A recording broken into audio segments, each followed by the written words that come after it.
Dear participants, online and offline, I would like to welcome you on behalf of the Swiss Consulate to the third event of the Innovation Fest. We kicked off the event on Wednesday at Science World with the exhibition by Swiss photographer Andrew Pohl, Inside CERN. It will be a display at Science World for 3 months. And then yesterday, we had an in-depth conversation at Emily Carr University about the collaboration in the fields of STEAM. And today we're here at the New Media Gallery in New Westminster. I would like to say a few words about how the Innovation Fest developed. So our Consul General, Andreas Ruffer, and I have talked time and time again about how we would like to organize something at the intersection of arts and science. In early 2020, just before the pandemic hit, I met Scott Mallory, who's a faculty member at Emily Carr University, Arts and Culture Curator at TRIUMF, and founder of ISM Arts and Culture. Together, we started to develop the idea of a series of events around arts and science. And last year, we reached out to our local partners to develop what we now call the Innovation Fest. So I would like to thank Scott and his team for the partnership. And then I would like to quickly highlight our partner institutions who make this whole festival possible. We have Science World, the leading science center in Vancouver and a strong advocate for innovation, science and art. We have Emily Carr University, who's not only a big name in the academic world, but also in the global art scene. Then TRIUMF, Canada's National Particle Accelerator Center based on the campus of University of British Columbia. And then our Swiss partner, CERN, the European Organization for Nuclear Research and the world's leading institution in science. And today's host, New Media Gallery. New Media Gallery is a contemporary public art gallery founded in 2014 and operated by the City of New Westminster. Through technology-based exhibition, dialogue, and programming of contemporary art and ideas, New Media Gallery explores the meaning of technology in our lives.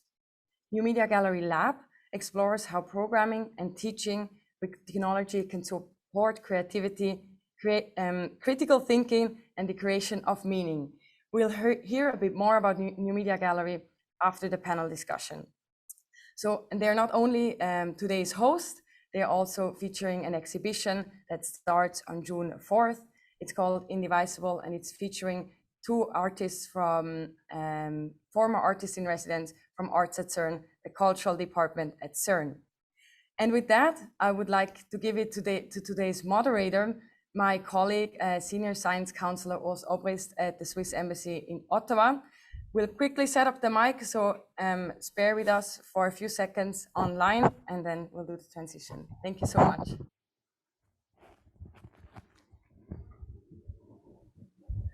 Dear guests here at the New Media Gallery in New Westminster, British Columbia, Canada. Dear guests online, be it on Zoom or on our YouTube live stream. Good morning to all of you here in North America, and good evening over to Switzerland. It is a really great pleasure to be involved with the Swiss Innovation Fest and to have been tasked by the Consulate General of Switzerland here in Vancouver to be the moderator for a fireside chat with 2 really outstanding scientists, highly regarded and respected managers of worldwide recognized research institutions and most amicable human beings. When we look at the news, and I'm sure you have done so, it's probably the best moment right now to bring together Dr. Fabiola Gianotti, the director of CERN in Geneva, together with Dr. Nigel Smith here next to me, the director of TRIUMF, in order to talk about particle physics, research infrastructure, and international science collaboration. Yesterday, CERN has restarted the world's largest particle accelerator after 3.5 years of a break for maintenance and upgrading. And with the 2 beams of protons circulating in opposite directions around the Large Hadron Collider's 27-kilometer ring, we are at the start for a period of 4 new years of new massive physics data collection. Now add to that the fact or the announcement some 2 weeks ago by the Fermilab in Chicago of their research showing that the W boson is heavier than expected and thus potentially upending the standard model of particle physics, if the results can be verified, that is. So there we have it. There's a lot of ground covered today. And with that, I would like to start by introducing here in New Westminster, Nigel Smith. He's a renowned researcher. He's an experienced leader who has left a mark on the local, national, and global level. When I prepared myself and looked at his CV, the first thing that stuck with me was, besides being a really impressive scientist, he also seems to need to have a challenging environment around himself to do his research. So for example, he built a gamma ray telescope in Antarctica, overwintering there, probably under very harsh conditions. Secondly, between 2009 and 2021, he was the director of the Nobel Prize famous Snow Lab in Ontario. Snow Lab, as you know, is an old mine with a research infrastructure 2 kilometers down underground. And now, I wouldn't say the most uninhabitable place to be is Vancouver, but that's where we found ourselves. The challenge here is, for him at least, to follow his favorite football team, Nottingham Forest, which unfortunately start their Sunday soccer games at 5 a.m. local time here. But football is his hobby, physics is his vocation and passion, and TRIUMF is where he has served as a director and CEO. This is the focus of today's discussion. And because TRIUMF is not only a renowned institution, they just came up with a new 5-year plan. We want to hear more today about his work and the institution that is TRIUMF. So with that, I would like to pass the word over to Nigel and to give him an overview of the mandates of TRIUMF and key elements of the plans to solidify Canada's position, both in fundamental and applied research. Thank you, Urs, for that wonderful introduction. I'm pleased to say that Forest won today, 1-0. So that was a great start to the day. So TRIUMF is Canada's particle accelerator centre, as you mentioned, and it was founded in 1968. So we actually have a long history, not quite as long as CERN, but we do have a long history of working within the Canadian research ecosystem. Initially, it was formed by 3 of the local universities to Vancouver. I love being in Vancouver. I mean, challenge of time zones is one issue, but being able to open the window and not have either rock or snow come in is wonderful. So it was formed from 3, TRIUMF was formed from 3 of the local universities, UBC, SFU, and University of Victoria. And from that start, they built an accelerator using a technique called the cyclotron, which is slightly different to the approach that CERN has used. But the particles created, we also use protons to accelerate and do the science that we've been engaged in. And so both, one of the things that I find fascinating about CERN and TRIUMF is that we both start basically with a bottle of hydrogen, and that's the start of where all of our particles come from. And with those particles, we can do a broad range of science. From those early days of CERN, of TRIUMF in 1968, we've developed to a point now where we have 14 universities across Canada, soon to be 22 universities across Canada as members. And so we have Canadian engagement from coast to coast as owners of TRIUMF. The sort of science that we do, starting from the nuclear physics, but also bridging into the particle physics that CERN is interested in, has been fundamental to the research that we've been doing. So that has been the basis of the work at TRIUMF over the last 5 decades. We have, though, however, broadened that science reach using the subatomic particles that we can accelerate. And we're looking at a broad range of science that we can approach, including material science, how do materials work, how do they work at the interface, so that we can then develop new types of materials and technologies, and also life sciences, which is a burgeoning area for us, where we're using radioisotopes to both identify and cure cancers. The original research threads very much focused on understanding the universe around us. And from the early days of studying subatomic particles, we've also broadened into looking at understanding how the universe itself has evolved, so studying some particles in nature looking, for instance, at dark matter, which is part of my background. And so we cover the scope from subatomic particles all the way up to the evolution of the universe, meanwhile engaging in challenging some of the societal challenges that we currently face as humanity. So it's an extremely broad range of science, and I think one of the outstanding features that we will discuss more is the way that science is international, and the way that we're able to approach the science that we do requires the sort of engagement that we have with places like CERN, labs like CERN, and all around the world. So maybe I'll pause there. Thank you very much. You led me right into the segue to bring the second guest to our panel or fireside chat, Dr. Fabiola Gianotti, who, as I mentioned, joins us from Geneva. She's the first female Director General at CERN. She has worked there actually since 1994 on several experiments covering detector R&D, software development, and data analysis. She held the project leader position for the ATLAS experiment and presented the groundbreaking results of the discovery of the Higgs boson, which helps us understand why things actually have mass, back in July of 2012. She has authored a most impressive number of over 500 publications. She holds 12 honorary doctorates, probably more by now. That goes up very quickly, I understand. And she's a member of several top-level international scientific committees and was also a member of the scientific board of the United Nations Secretary General. Now, when you look a little bit at her background, her father actually was a geologist, which gave her probably her love for nature and natural sciences. And her mother had a very strong passion for music and art. And I think it's easy to bring the point forward that this carried over to Fabiola, because she actually first pursued a career studying piano and actually vying for a professional career in that field. To this day, she loves playing the piano as a hobby, first and foremost, with love for Schubert, impromptus, and sonatas. But her dedication, inspired by people like Marie Curie, is in physics. So instead of the famous opera house La Scala in Milano, she got her PhD in Milano. But music, one might say, instilled rigor, precision, and creativity. And this actually informs her work in physics to this day. And it's no surprise that she is a strong advocate to break barriers in arts and science, and thus an ideal speaker for our Innovation Fest of this year. So Fabiola, I'm happy to pass the word over to you. It's evening in Switzerland, but I see you're smiling, so welcome. Thank you, Urs. Good morning. Good morning to all of you from Switzerland, from Geneva.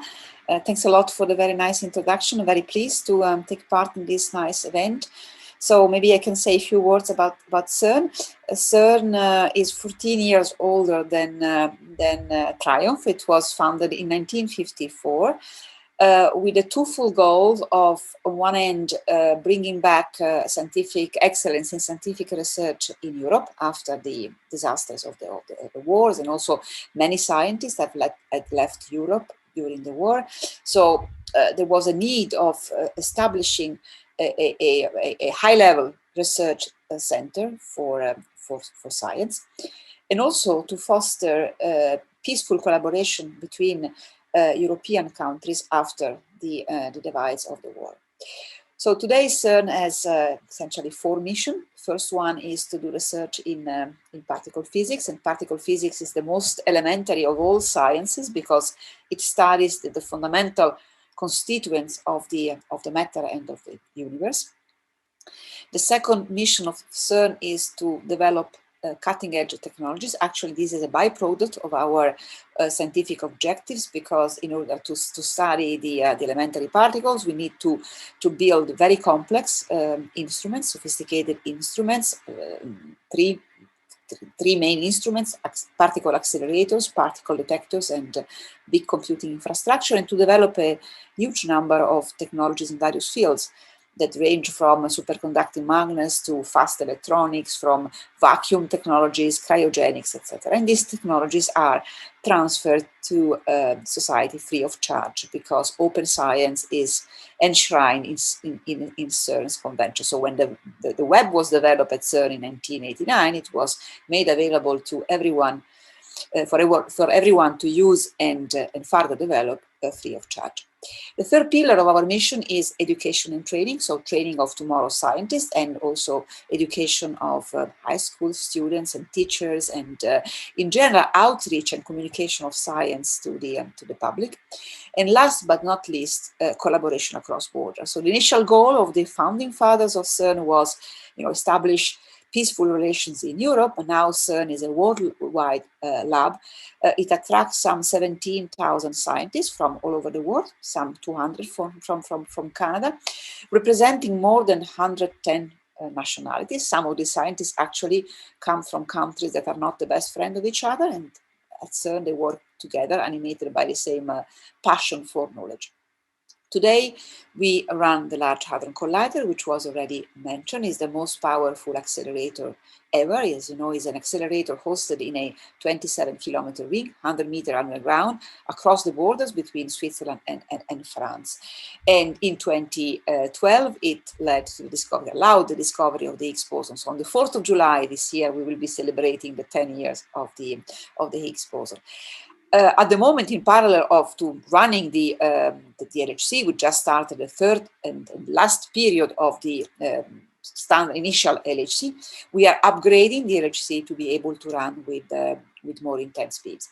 And I would like to stress that Canada and TRIUMF in particular have been very strong partners of the LHC, and now also for the upgrade of the LHC. But actually, our relations date back to even, let's say, much earlier than the Large Hadron Collider, and Canada and TRIUMF are also involved in many other projects at CERN beyond the LHC. And I think I will stop here, because I guess we'll come back to some of these topics later on.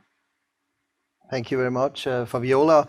You both already indicated the history of your institutions. Obviously, history is important to understand where we come from and to know where we want to go to.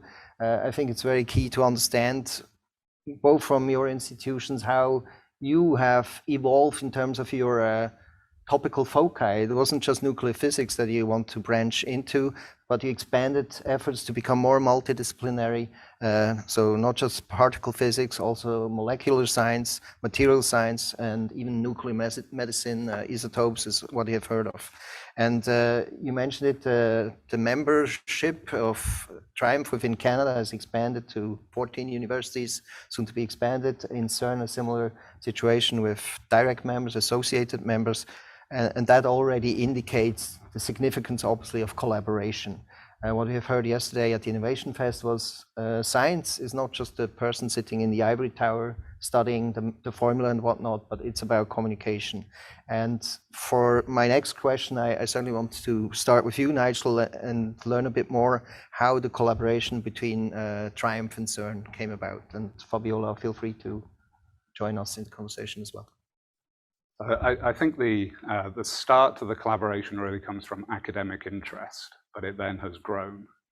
TRIUMF began, as I mentioned, as a collaboration between 3 universities beginning to look at the infrastructure required to study certain scientific questions. And it's that academic interest that has created the linkages that are needed to basically branch out from TRIUMF into other facilities. National labs generally sit at the interface between academia, governments, and industry. And I think that's one of the strengths of a national facility like TRIUMF and an international facility like CERN, is that you can draw on all of these different threads. But the key driver is that fundamental search for knowledge, that fundamental look at what's happening at the subatomic level or broader into the universe. And so that really drives the interest, pulls the academic community together, and is looking at trying to bridge those connections to make sure that we can address the question by whatever process is needed to do so. So the development of TRIUMF is an illustration where we start with an academic question, it would have been difficult for any one university to address that question. And so a facility like TRIUMF gets founded by several universities. And then as it grows and the interest and the techniques and the technology develop, and you can start addressing other questions, other universities begin to get interested as well. And that's why you have the growth of the membership of TRIUMF as you're bringing in all of these different universities with different interests. General similar interests, but looking at different facets. And so by developing this strong collaboration, you form a nexus which allows the Canadian community to then also work internationally, bridging out and making that connection to CERN.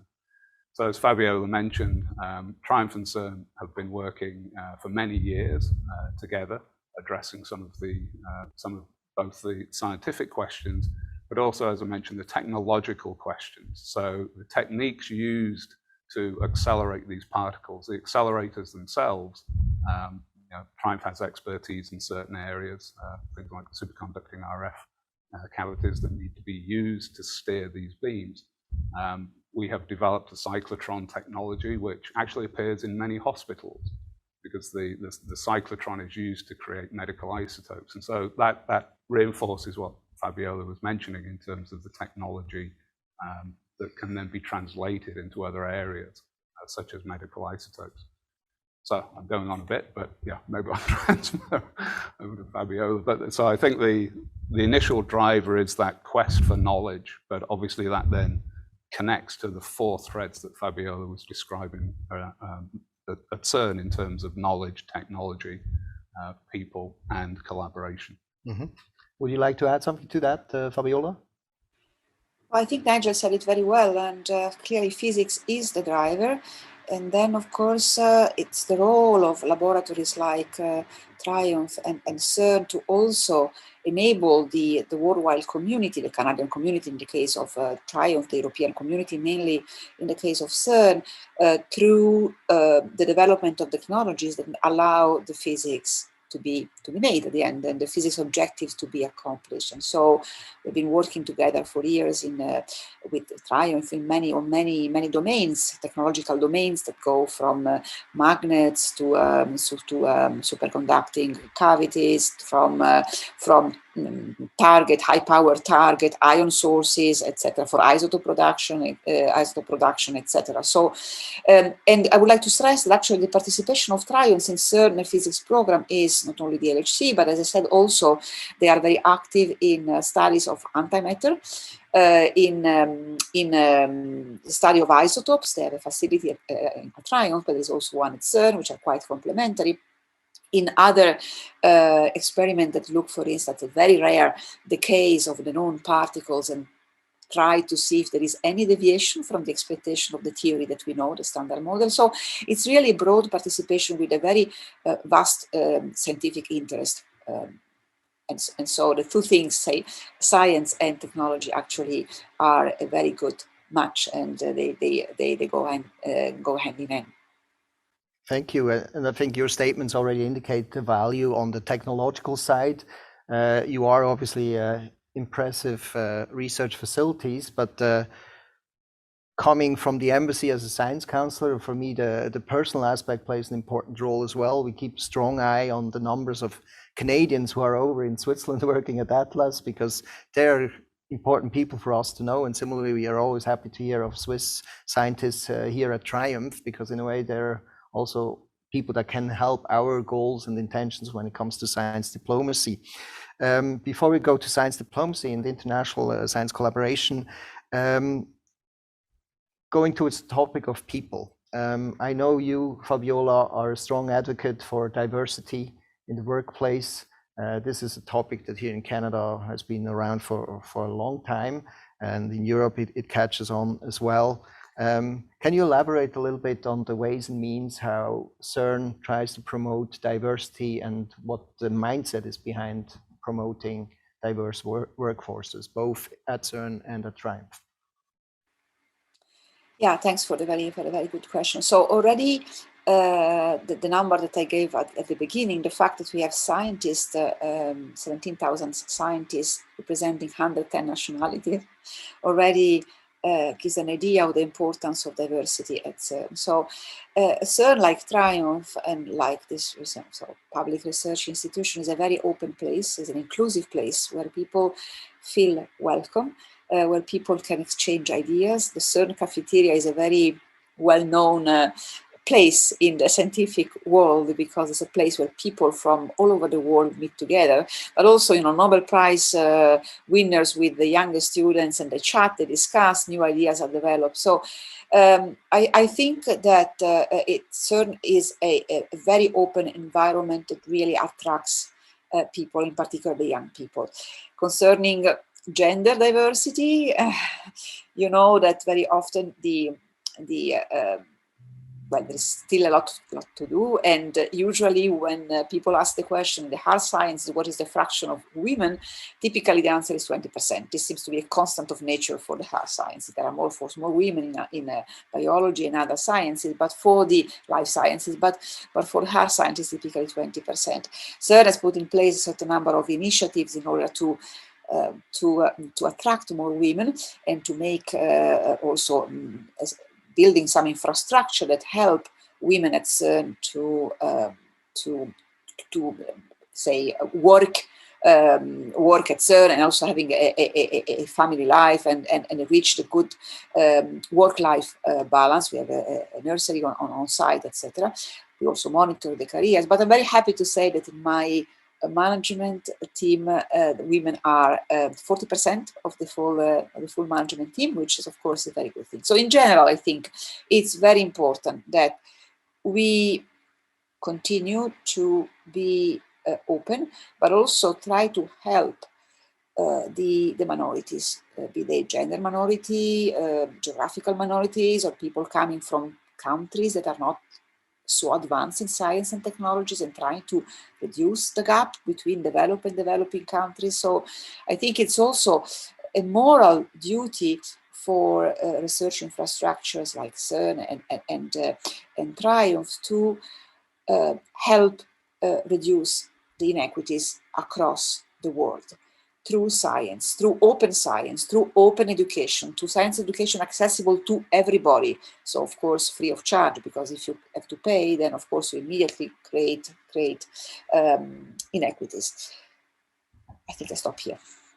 Great, thank you very much. Nigel? So I agree wholeheartedly with everything that Fabiola said. Perhaps one thing to add is in terms of the education component, I think inspiration is also important in terms of trying to demonstrate. And the Innovation Fest is an example of that sort of approach, where trying to inspire young people into the sciences is a key part of that, of addressing that diversity question. So making sure that people know that there is a place for them in science, whoever they are, and can be inspired to come into a science, come into physics, work at places like CERN and TRIUMF. So I think a key role that the labs can play is through that outreach, as well as through the direct education engagement. And so the ability to ask these really amazing questions about the Higgs, where does mass come from? Questions about how is the universe going to end? Is the dark matter out there? Enough dark matter out there to close the universe, or is it going to end in a whimper? They're really amazing questions that inspire and challenge people, and I think having those sort of questions backed up with the education to show that everybody has a place in science, everybody can participate, is an important part of the mission of laboratories like TRIUMF and like CERN. And you, Fabiola, probably, I don't know, do you see yourself as a role model, as a female role model, given your career path? We talked about inspiration. I would see you. Well, I feel like I see myself as a physicist, as a scientist. My soul, of course, is that of a researcher. I like doing research. So I don't feel myself as being a role model. However, I think that if the fact that there is a woman in this position can help the young women and the girls who want to undertake a career in science, a professional life in science, to be more confident, then there are opportunities for them, then of course I'm very happy to play that model. Great. I mentioned before already the topic of international science collaboration. You are a very direct embodiment of such international scientific collaboration. Geneva, as the audience and the people online will know, is not only the location of CERN, it's also a location of many United Nations institutions. And just recently there was the Geneva Science Diplomacy Anticipator established there. This is an institution that basically looks with its so-called breakthrough radar to anticipate the next big thing, not just 5 years down the road, but even 10, 25 years down the road. In that regard, you, Fabiola, have a strong in that world, so to speak, of science diplomacy. CERN and TRIUMF do not stand still. What are the developments on your ends for the next 5, 10, 25 years? I mean, it's nice that the machines are running since yesterday again, but you probably already think 10 years ahead from now. Of course, yes, we're thinking about the future as well in all domains, from and mainly, of course, related to our instruments, as I said, accelerators, detectors, and computing. Computing, of course, one of the main topics today is quantum computing. So how we can develop computers that works in a completely different way and allow us to make many more operations and much faster, and that's of course, and also with great benefits also to society. Concerning the future, as I mentioned, CERN, as I mentioned before, we are at the moment we are upgrading the Large Hadron Collider to be able to operate as of 2028 or so, 2029, with more intense beams. And more intense beams means that we will be able to access more rare phenomena in nature. So the more particles you collide, the more you are the more you increase the chances of producing heavy particles or observing phenomena that are quite rare. And so that will be an important step forward for us. But we're also thinking about the farther future, the longer term future, and it's of course the open questions in today particle physics that go range from dark matter to the mass of the Higgs boson, to the dark energy, to many others, the flavor problems of understanding the pattern of elementary particles. Those questions require different and complementary approaches. There is no single instrument, no single approach that can answer all of them. So the best way we can do is to deploy all the approaches, experimental approaches that the field of particle physics and the nearby fields of astroparticle physics have developed, thanks also to strong improvements in the technologies of accelerators and detectors. So this goes from accelerator physics to cosmic missions, from cosmic observation, from underground lab like Snow Lab, to many others.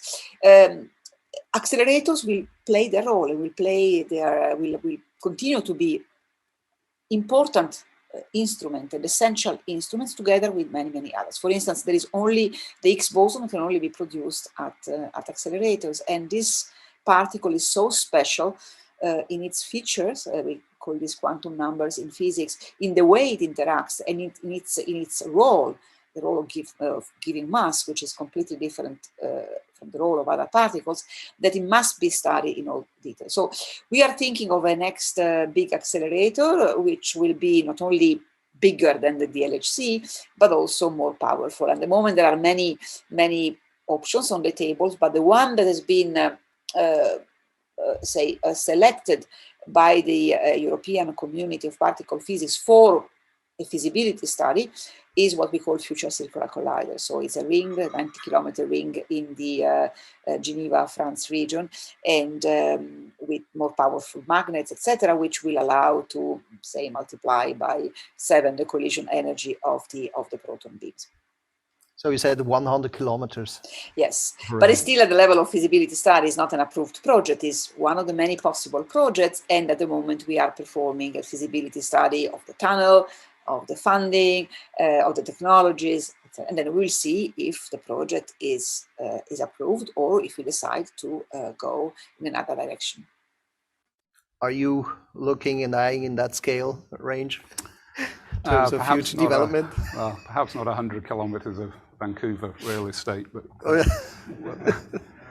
so I think one of the aspects that is really impressive with the particle physics, nuclear astroparticle physics community is their ability to coordinate and strategize in terms of where they're going. And so many national communities and international communities go through long-term planning exercises. There's one going on at the moment in the US called SNOWMAS, looking at where the US is going. Canada has just published its long-range plan for subatomic particle physics. And so by looking at where the academic community is interested in going over the next 5, 10, 20 years, it allows labs like TRIUMF and CERN to think about, okay, what technology is going to be needed to address the questions that they are really wanting to look at. And so TRIUMF is also going through a 20-year visioning process at the moment to look at where it needs to be in 20 years, the sort of technologies, the sort of capabilities that we need to have in place to support that, the direction that Canada and the Canadian community is interested in going. And that, of course, ties very much into things like the European strategy that Fabiola referenced. So the sort of work we're engaged is global, but of course it is executed on a national level. And so you need to make sure that your national communities, the international communities, have a very consistent approach. TRIUMF is going through this 20-year visioning exercise at the moment. We secure funding, our operational funding from the federal government in 5-year blocks. And so that allows us with this 20-year vision to use the 5-year plans that we develop to sort of steer the lab in the direction that the community is going. So our 20-year vision is not yet completed, but it's clear that some threads are coming out that we will need to look at. And as you can imagine, they also look at things like the grand societal challenges that we're facing. So how does TRIUMF fit into the quantum ecosystem? How does TRIUMF fit into green technology and addressing climate change? Something that's very dear to Vancouver, given last summer, is how do we address climate change and where does TRIUMF fit into that? We are publicly funded, and so we do feel that the techniques and technologies that we develop, we should be looking at how we translate those to societal benefit generally. Having said that, the fundamental driver remains that research drive across many communities, but it's that fundamental research is what really drives TRIUMF, and then looking at how the techniques, technologies, and knowledge that get created can then be addressed to these societal challenges. So I think one of the real joys of leading a laboratory like TRIUMF is that long-term perspective, because you are trying to make sure that in 20 years' time, TRIUMF has really made a difference to Canada and to the world. And part of that is, of course, our connection to CERN. We are looking, as CERN develops its next plans for the high luminosity LHC, TRIUMF is engaged in developing some of the components for that. We have a strong team working on the Atlas collaboration, developing components for the inner tracker. And so TRIUMF is heavily engaged in the very next step at CERN, and we will remain engaged as CERN develops its ideas about even future and 100-kilometer detectors and accelerators. Mm-hmm. And you mentioned it, society plays a big role in it. You're focused on research, but you also have to get in the funding for your projects, and the funding is coming through taxpayers' money, by parts of it at least. And you mentioned the open science element. To convince the taxpayers of your research is probably not always an easy task for you. So leading into the question of science communication, can you elaborate and discuss a little bit what your specific efforts are in that realm? Yes, indeed. It's very important to talk to the public and to everyone. First of all, because what we do is not something that we do for ourselves. When we contribute to increase the knowledge of humanity, this is for humanity. It's not just for us. So I think it's our duty to share what we do with everybody. So at CERN we have a huge number of of communication and outreach activities. At the moment, in particular, we are building a new building which is called Science Gateway. It's a CERN, which will become CERN flagship learning center. It will allow us to double our offers in terms of visitors. CERN, before COVID, CERN had 150,000 visitors a year, but we used to receive 300,000 requests for visits, and we could not satisfy all of them. So the Science Gateway will allow us to double our visit capacity of welcoming visitors, and also to lower the age in which we engage the young people. So it will have labs for hands-on experiments for kids starting at the age of 5. And this is, for me, it's very important. It's very important for the young people to understand what does it mean to be a scientist, for those who would like to undertake a career in sciences, so to attract more people to science. But also I think it's very important to share with the public, knowledge and concept that are useful whatever you're doing in life. So concepts like the scientific method, evidence-based assessment. It also allows us to protect ourselves from fake news, etc. So all this will be is part today of what we are doing at CERN, and will be part also of this new learning center, which we hope to be able to open in June 2023. And just by way of this Innovation Fest, I came to meet one of your workers at CERN who has an active TikTok account. So you're not shying away from modern social media, right? Absolutely, So no. In particular, the young people are extremely active, and it's very, very good because they share their enthusiasm for what we do, the physics first of all, but also the technologies that are important for society in general, with the public. And so I'm very grateful for them for their engagement with the social media, and for propagating and for sharing their passion and their enthusiasm. Mm-hmm. How about at TRIUMF? Yeah, I have to say Clara, who's in the audience here, has inspired me to go look at TikTok as well. All right. See how to. So at TRIUMF, we are obviously a smaller lab. Pre-COVID, we would get maybe 3,000 visitors a year through, but that shows the engagement that we would have in our local community. So we also recognize the importance of making sure that we are showing what we're doing to the local community, making sure that they're fully engaged. And that ties into the education component as well, working with schools. I think events like this also show the connection to organizations like Science World. So there are professional science museums and science centers who spend their time communicating with the public the excitement of science, inspiring people on these big questions. And TRIUMF has connections with Science World. It has connections with places like Emily Carr. And that's all part of that drive to make sure that we are getting the excitement of our field out. And it's people do science. I mean, science is not some thing that happens in isolation. People do science. So you need to make sure that you are exciting those individuals who will be the next generation of scientists. And show them the sort of projects and the sort of questions that can be addressed. Picking up on your question about public money, I think a second component to that is demonstrating the utility of the funds that we do get. So the sort of benefit that comes out from the research we do. Fabiola's already mentioned the web coming out from the work at CERN in terms of data distribution. The web has transformed the world. It's transformed the way we do business. And that was handed out for free from CERN, but of course it was public funds have gone into the development of that. An example from TRIUMF would be during COVID.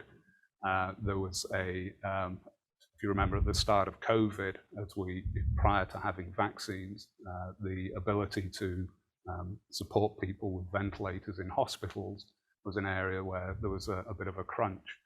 And a researcher working on a project actually at Snow Lab, Italian researcher, working with Art McDonald, the Nobel Prize winner, recognized that some of the techniques used in the experiments to search for dark matter could actually be translated to building a new type of ventilator. And TRIUMF got engaged in that process and was a key driver in terms of taking that idea and actually building a ventilator that got preliminary approval within 3 months, and 6,000 of those were built and delivered to the Canadian government. So it's demonstrating things like that, where the technologies, it's not just the inspiration that we can demonstrate, it's the technologies that we do have direct benefit to society. And so that somewhat serendipitous at times, because we aren't really driving to build a new ventilator at TRIUMF.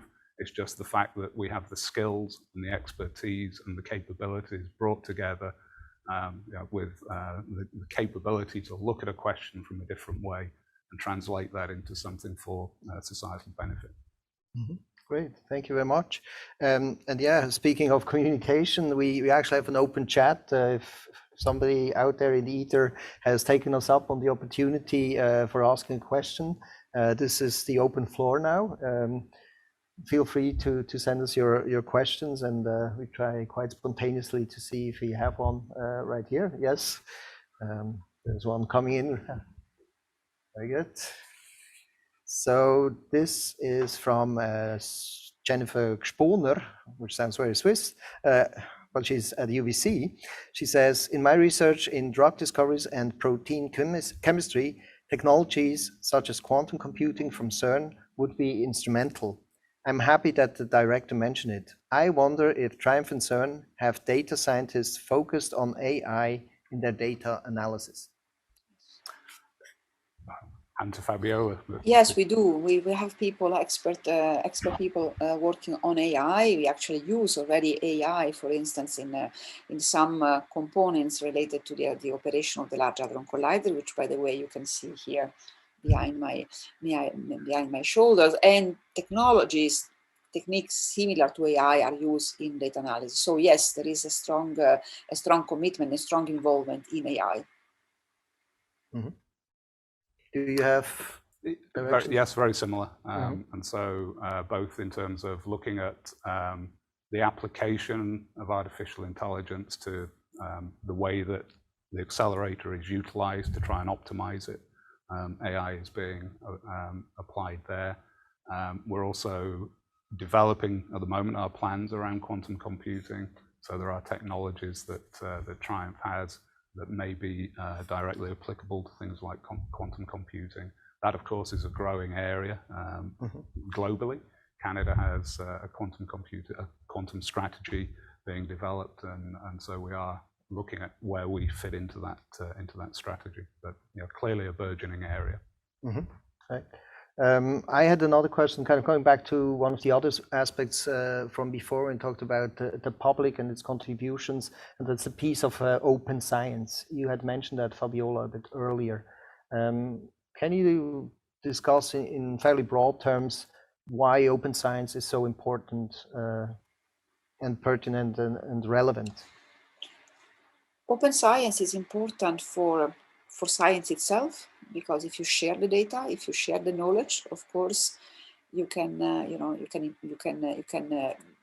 bring together the contributions and the help and the contribution and the collaboration of different scientists. So by sharing information, by sharing data, science proceeds faster than if every group or every lab closes itself within its trenches and then just work in competition with the others and hiding information. That's not the best way to make science advance.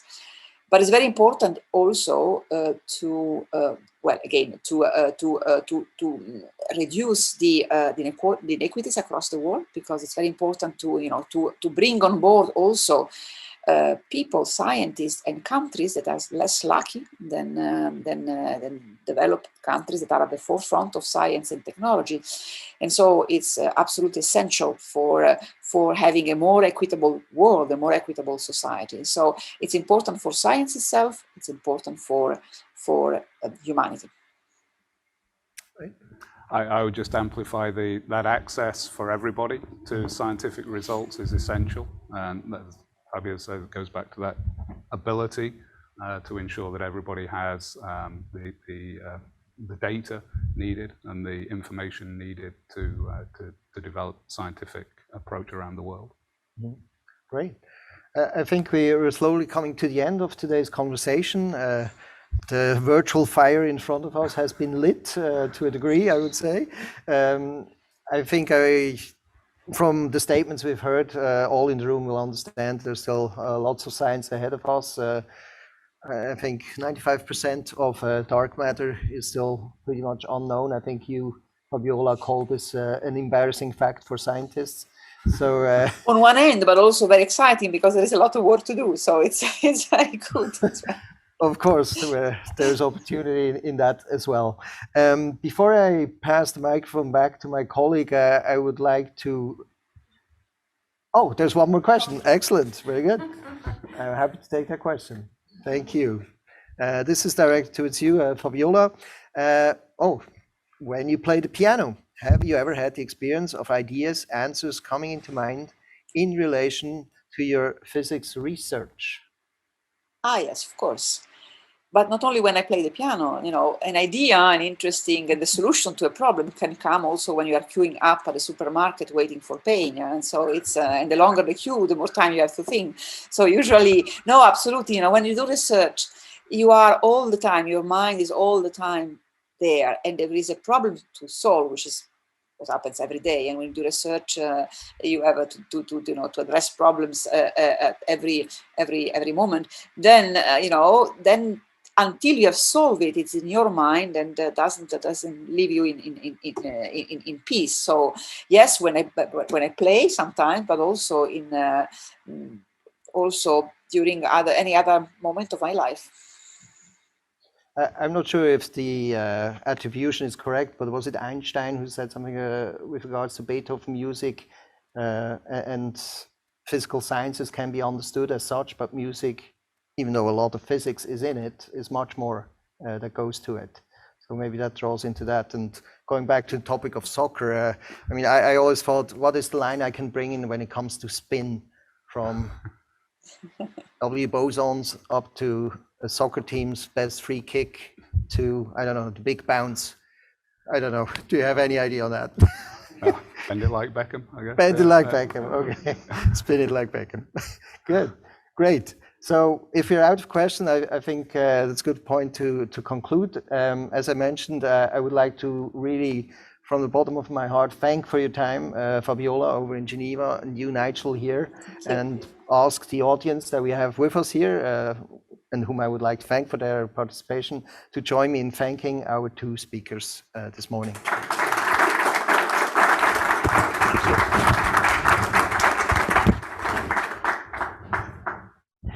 Thank you very much for this very inspiring and thoughtful conversation. So thank you, Fabiola in Switzerland. Thank you, Nigel here, and Urs here in Vancouver.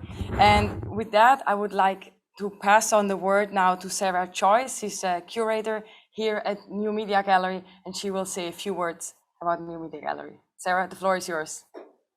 And thank you for that discussion. It's given me so much to think about and digest. I'm one of two director curators at the New Media Gallery, which is run and supported by the City of New Westminster. Our executive director is Gordon Duggan, our programmer coordinator is Chris Young, and we and a few of our city councillors are here today to support this wonderful event. So today I'm delighted to say a few words about the summer exhibition at New Media Gallery, which is an extension of the Swiss Innovation Fest. First, I'd like to extend a warm thanks to Nina Bader and Andrea Rufus at the Swiss Consulate, Scott Mallory at TRIUMF, and Monica Bello, curator at CERN, for so generously asking us to curate this exhibition. A goal of the exhibition was that it would include representation from some of the artists who have been resident at CERN. Indivisible will open on June 4th and run until August 14th.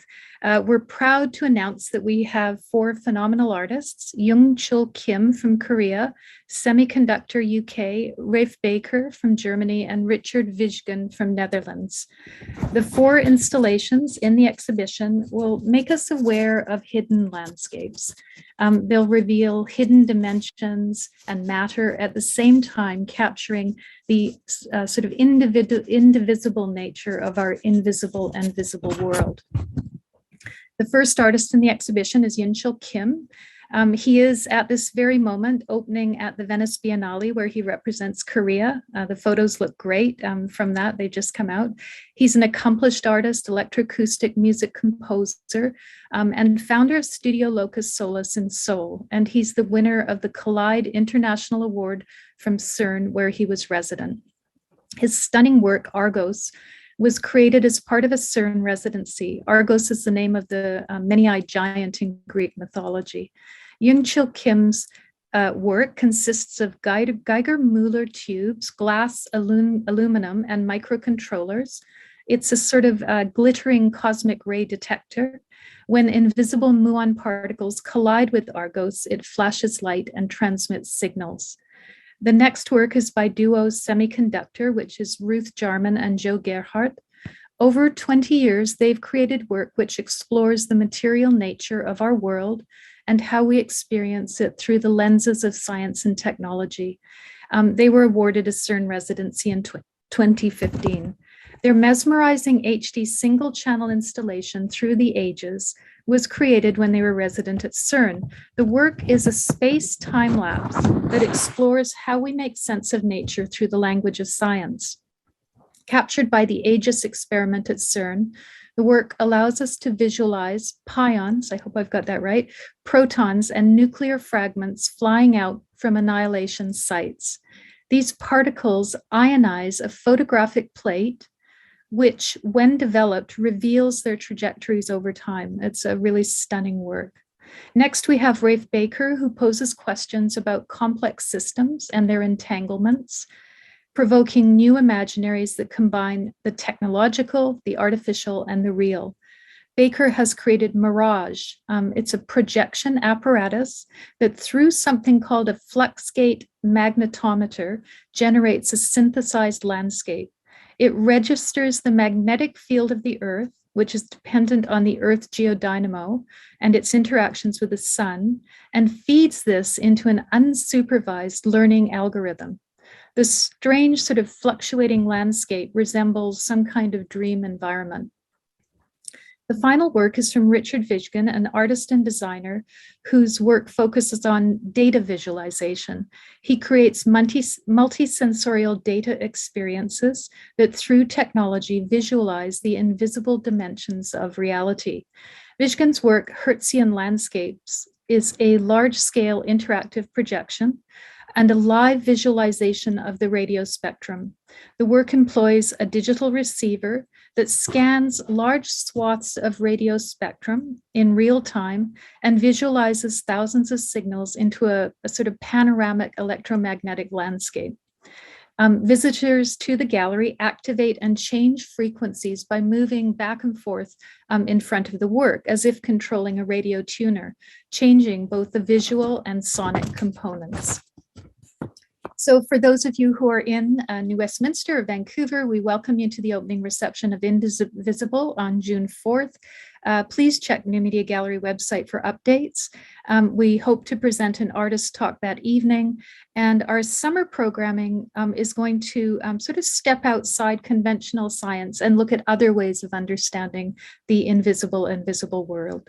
Thank you for listening. Thanks for joining. Have a lovely day or evening, and I'll pass you back to Nina. Thank you so much, Sarah. It's an absolute pleasure to have New Media Gallery on board for this Innovation Fest, and especially that we can host this exhibition that will start in about a month. And before we close this event, I would like to briefly mention one more event that we organize in the framework of the Swiss Innovation Fest. We'll host this Tuesday in Vancouver a film screening on the film The Sense of Beauty, CERN and the Sense of Beauty. It's an exceptional movie on the artistic work at CERN. It's part of Arts at CERN, and we talked about it before, so I think it's a wonderful screening. If you're in Vancouver, around Vancouver, please join us on Tuesday, and you can follow us on our website. We have a LinkedIn page and an Instagram page, so we'll keep you posted there. And with that, I think we would like to close today's event. Thank you everybody for joining us online and here offline. It was a wonderful discussion, and we wish you a nice weekend. Thank you.